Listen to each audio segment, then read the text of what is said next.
सुभद्रा योजना को नहीं खुशी खबर कालीठू सुभद्रार 1 टंका पठाइबे सरकार 9 तारिख रे फुल अमाउंट। आपण जदि मोदी सरकार सुभद्रा योजनार टंका पाई नाहंती एथिपाई मनरे रहिछि कि अवसाद तेबे आपणक पई खुशी खबर। सुभद्रा योजनार प्रथम किस्तिर द्वितीय पर्यायर टंका 9 तारिख रे आसीबो। एहा पूर्वरु प्रति योग्य उपभोक्तांक खाता को परीक्षामूलक भावे जीव टंकाटीए लेखाए ठीक आग थरक परी। एथिपाई सरकारी स्तर रे समस्त डाटाबेस प्रस्तुत हो सारी अकाउंट मध्य लिंक सरीछि।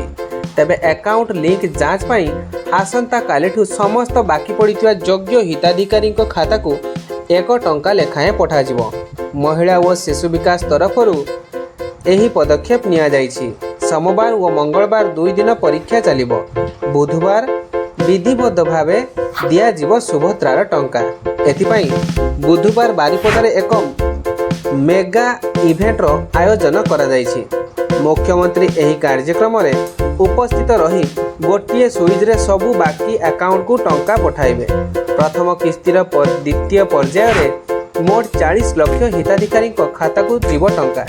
तेणु जो माने एजाए सुभद्रा टंका पाइबारु वंचित होइछंती सेमाने हाथ में मोबाइल धरी बसी थांतु। मोबाइल धरी रिचार्ज कराई नियंतु। एमिति न हेउ कि मोबाइल रो डाटा पैक नथिबा कारणरू आपणको खाता को टंका आसीथिले मध्य आपण जानि पारिबे नाही एवं अवसादरे रहिबे।